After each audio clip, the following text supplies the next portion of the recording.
Good morning friends. आज मैं class 9th का लेसन नंबर 2.4 का पहला सवाल और एग्जाम्पल 15 जो बचा हुआ वो सवाल लेके आया हूँ। एग्जाम्पल नंबर 15 क्या है? X cube minus 23x square plus 142x minus 120 का गुणनखंड कीजिए। तो अगर दोस्तों ऐसा सवाल दिया रहे क्यूब वाला, तो सबसे पहले हम क्या करते हैं कि पहले हम यहाँ पे जो 120 दिया है ना, इसका गुणनखंड कर लेते हैं।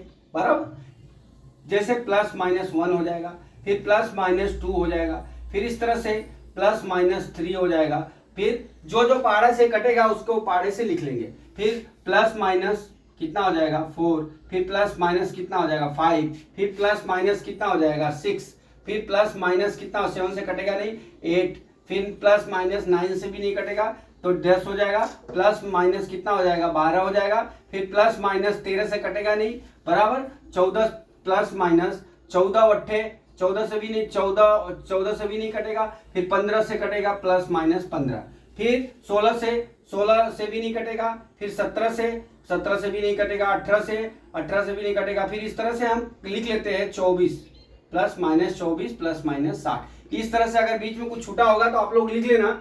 इतना सवाल दिया हुआ है 120 का, इतना फैक्टर दिया हुआ है। अब इस फैक्टर में हम क्या करते हैं कि जो मान दिया होता है यहाँ पे माइनस है तो हम x बराबर 1 रखेंगे। क्या? p1 is equal to x minus 1 हम ले लेंगे, बराबर हम क्या मान लेंगे 0 मान लेंगे। बराबर, तो x बराबर कितना हो गया हमारा 1 हो गया। बराबर, अब x बराबर 1 हो गया। ये मान को हम क्या करते हैं दोस्त, अब इसमें हम रख देते हैं। रखने के बाद अगर ये 0 हो जाता है तो इसका गुणनखंड तो आई, फिर इसके बाद जो भाग देते हैं, भाग देने पे जो आएगा हम उसका फैक्टर करेंगे, वही उसका गुणनखंड होगा सवाल का। क्योंकि इसमें क्यूब दिया है, एक्स स्क्वायर दिया है और इतना दिया हुआ है तो हम ऐसे नहीं कर सकते। बराबर, तो हम एक्स बराबर रख देते हैं मान 1 का क्यूब माइनस 23 1 स्क्वायर प्लस कितना हो गया 142 1 हो गया माइनस 120 हो गया। अब हम क्या करते हैं दोस्त, 1 माइनस 23 हो जाएगा, एक का वर्ग करेंगे तो एक ही हो जाएगा, बराबर प्लस कितना हो गया 142 माइनस 120 हो गया। अब हम क्या करते हैं यहाँ पे माइनस 22, अब माइनस 22 माइनस 120 अब प्लस कितना हो गया 142, बराबर कितना हो गया 142 माइनस 142 बराबर कितना हो गया 0 हो गया। बराबर, अब हम ये गुणनखंड हो गया। अब हम चलते हैं क्या, इस तरह से हम इसमें ये जो बहुपद दिया हुआ है इसमें हम किसका भाग कर देते हैं एक्स क्यूब। अब इसमें हम भाग करते हैं क्या, एक्स क्यूब जो दिया ना x cube minus 23 x square, बराबर यहाँ पे हम भाग कर देते हैं x cube minus 23 x square plus 142 x minus 120 दिया हुआ है। हम इसको हम डिवाइड करते हैं किससे, एक्स माइनस 1 से। अब यहाँ पे देख लीजिए, हम डिवाइड करेंगे तो एक्स स्क्वायर बाहर जाएगा तो एक्स क्यूब माइनस कितना हो जाएगा एक्स स्क्वायर। अब यहाँ पे माइनस कर लेंगे, यहाँ पे प्लस हो गया, एक कट गया, बराबर ये कितना बच गया माइनस 22x बच गया, 22x स्क्वायर प्लस कितना हो गया 142x हो गया। अब हम चलते हैं क्या, इसमें यहाँ पे माइनस है तो हम माइनस से गुणा करेंगे, भाग मैंने आपको सिखाया हुआ है तो 22 से गुणा कर लेंगे हम, तो यहाँ पे कितना हो जाएगा 22x का गुणा करेंगे क्योंकि यहाँ पे स्क्वायर है तो माइनस 22x स्क्वायर माइनस कितना हो जाएगा दोस्तों, माइनस माइनस यहाँ गुणा करेंगे तो प्लस हो जाएगा 22x हो गया। बराबर, अब इसको हम घटा देते हैं प्लस माइनस, अब यहाँ कितना हो जाएगा 120x हो गया। अभी ऊपर कितना बचा है माइनस 120 बचा है। अब हम कितने का भाग कर देते हैं माइनस 120 का प्लस 120 का, कितने का प्लस 120 का, 120 यहाँ पे गुणा कर लेंगे तो 120x माइनस 120 हो गया। अब यहाँ पे घटा लेंगे तो हमारा कट गया, कितना आ गया 0 आ गया। बराबर, तो हमारा गुणनखंड कितना आया, यहाँ पे देख लीजिए हमारा गुणनखंड का भाग देने पे कितना आया गया एक्स स्क्वायर, क्या हुआ x square minus 22x plus कितना हो गया 120 हो गया।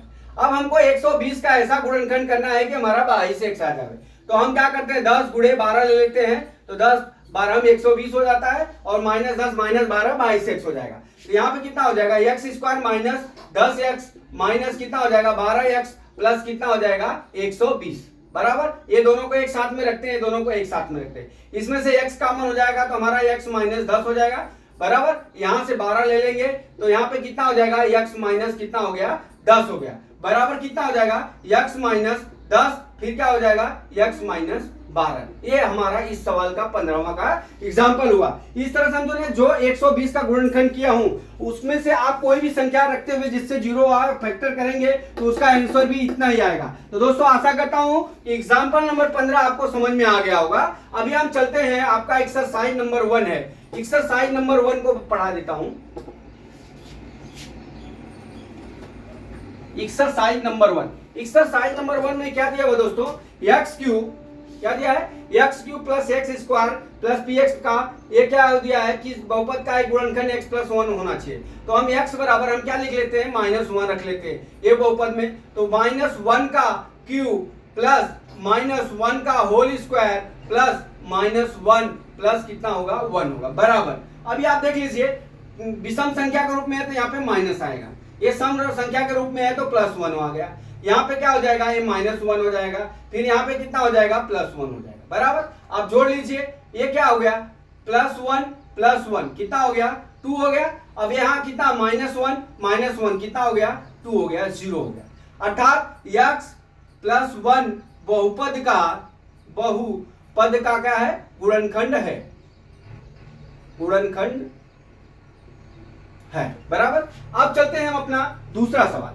दूसरा सवाल में क्या दिया दोस्तों, दूसरा सवाल में दिया है, या इसमें भी x बराबर -1 रख लेते हैं। कितना, x बराबर, यहाँ पे x बराबर -1 रख लेते हैं। कितना, x बराबर 1। अब यहाँ पे कितना करेंगे, -1 का 4 घात प्लस -1 का क्यूब प्लस -1 का स्क्वायर प्लस -1 का +1, इतना हो गया। अब हम चलते हैं, इसको सॉल्व करते हैं। सॉल्व करने के लिए हमारा देखिए, आपको क्या बताता हूं कि यहाँ पे इस तरह से दिया हुआ है तो हम रख लिया, यहाँ सम संख्या के है तो स्क्वायर के रूप में है तो 1 हो गया, यहाँ पे विषम संख्या के रूप में है तो 1 हो गया, यहाँ पे क्या हो जाएगा, +1 हो गया, यहाँ पे क्या हो गया, -1, ये +1 हो गया। अभी आप देख लीजिए कितना +1 है, 1 2 3, कितना हो गया, 3 हो गया, माइनस कितना हो गया, 1 और 2, -2 बराबर कितना हो गया, 1 आ गया, बराबर। अर्थात क्या हो गया, बहुपद का x + 1 एक गुणनखंड नहीं है, का गुणनखंड नहीं है दोस्तों। इस तरह से हम ये 2 सवाल आपको समझाए। अब हम आते हैं तीसरी सवाल पे। मैं मिटा देता हूं, मेरा ब्लैक बोर्ड छोटा है इसलिए आ नहीं रहा है। अभी हम चलते हैं तीसरी सवाल। तीसरी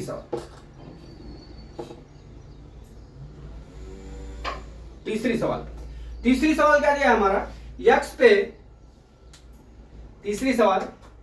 4 घात plus 3x cube plus 3x square plus कितना, x + 1 दिया है, ये दिया हुआ है। अब इसमें भी x बराबर -1 रख लेते हैं दोस्तों, 1 रख लिए। अब यहाँ पे करते हैं -1 का 4 घात प्लस 3 -1 का क्यूब बराबर प्लस 3 -1 का होल स्क्वायर प्लस -1 + 1 लिख लिए, इतना लिख लिए। अब हम चलते हैं दोस्तों, क्या अभी यहाँ पे सम है तो 1 हो गया, यहाँ पे क्या हो जाएगा, एक माइनस क्यूब है तो माइनस आएगा तो -3 हो जाएगा, यहाँ पे क्या हो जाएगा, स्क्वायर है तो यहाँ पे क्या हो जाएगा, +3 हो गया। अब यहाँ पे क्या हो गया, -1 हो गया, अब यहाँ पे क्या हो जाएगा, +1 हो जाएगा, बराबर। अब यहाँ पे देख लीजिए -3 + 1 कट गया, -1 + 1 कट गया, कितना आ गया हमारा, 1 अर्थात इसका बहुपद का x + 1 एक गुणनखंड नहीं है। क्यों नहीं है, क्योंकि हमारा अगर 0 आएगा तो गुणनखंड होगा, 0 नहीं आएगा तो गुणनखंड नहीं होगा। अब हम चलते हैं, हमारा थर्ड सवाल है दोस्तों। थर्ड सवाल में क्या दिया है, x क्यूब, थर्ड सवाल है ये हमारा, थर्ड सवाल है यहाँ पे x क्यूब, तो यहाँ पे x बराबर -1 रख लेते हैं। कितना, -1 रख लिया, -1। अब यहाँ पे भाग देते हैं, -1 का क्यूब प्लस नहीं -1 का होल स्क्वायर -2 प्लस √3, यहाँ पे कोष्टक बंद, यहाँ पे -1 बराबर प्लस कितना दिया है, √2 दिया है, इतना दिया हुआ दोस्तों। अब आप देख लीजिए, जब एक क्यूब है तो क्यूब में क्या हो जाएगा हमारा, क्यूब में -1 हो गया, -1। अब यहाँ पे देख लीजिए प्लस हो जाएगा तो यहाँ पे -1 आ जाएगा, देखते जाइए। फिर हमारा माइनस है, अब हमको ये -1 का अंदर गुणा करेंगे तो -2 माइनस √3 होगा बराबर +√2 हो गया, ये दिया हुआ है। अब हम क्या करते हैं, इसको कोष्टक का चिन्ह को बदल देते हैं बराबर, यहाँ पे √2 है तो यहाँ कितना आ जाएगा -2 माइनस माइनस क्या होगा +2 प्लस कितना हो गया √2 प्लस √2 हो गया बराबर। अब ये देख लीजिए -2 +2 को आगे घटा देंगे तो 0 हो जाएगा बराबर कितना हो जाएगा 1√2 कितना हो गया 2√2। तो दोस्तों अब इतना आ गया, अर्थात हमारा क्या है x+1 जो है बहुपद का एक गुणनखंड